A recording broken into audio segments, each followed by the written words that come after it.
Pangal daw manan, apaw. Pinagluluto manan. Oh, good mayang. Ngayon nga pong araw ay hahanda ako nung sitaw. Yung maliliit, yung maiksi or kung tawagin sa amin sa Ilocano ay bulat. At saka ito sasamahan ko lang ng patola.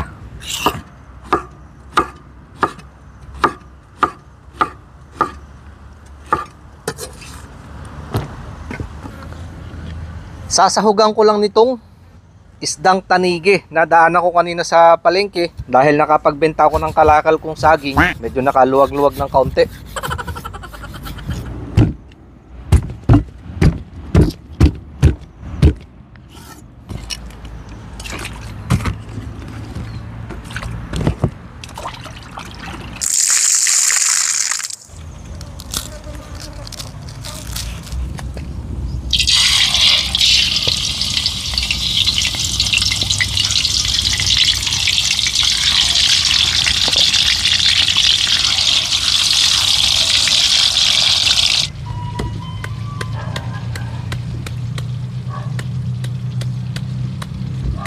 Ito naman yung aking pangsabaw habang inihahanda ko yung prito.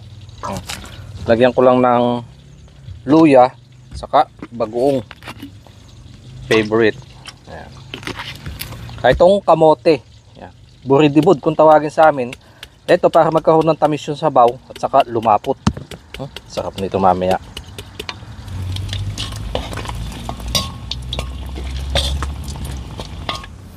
Ito na yung naluto kong isda. Sasama ko lang sa pagpapakulo para kumapit na yung lasa yan. Tama na yung dalawa. Kasi mas gusto ng mga anak ko isahog ay ulamin sa gulay pag medyo malutong. At salang lang natin dyan. Durugin ko lang yung kamote.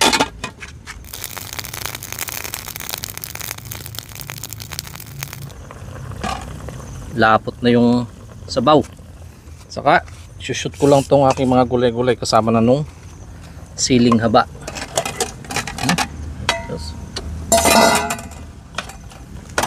Konting kulo na lang yan.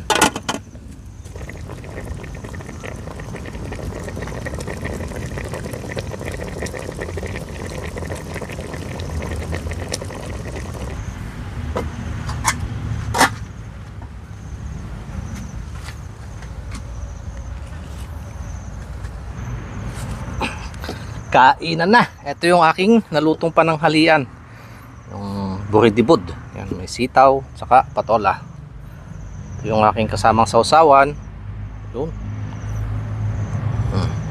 Lagyan na ng kalamansi. Nice ho namin balik Amampa. Salamat sa patuloy na biyaya pinagkakalob sa amin sa kabila ng ngayong mga pagkukulang. Kayo po hindi nyo pinapabayaan. Basbasan ito at magbigay lang ka sa aming pangatawan. In Jesus' name, Amen. Mayon! Mangantay na po! Oo. Sarap ng sabaw nito, matamis-tamis pag yung may ganyang kamote.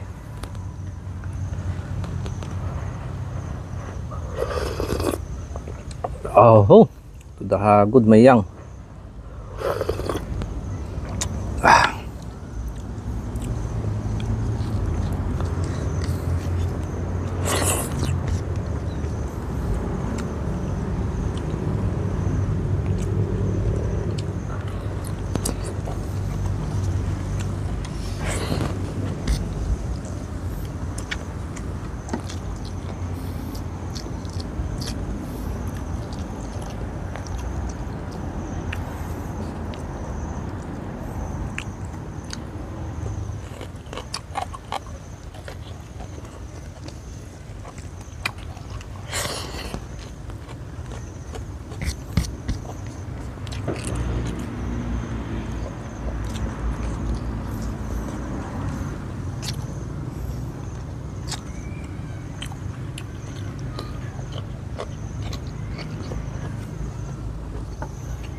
Kahit ko naman itong prito.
Para naman sa mga bata, mga misis.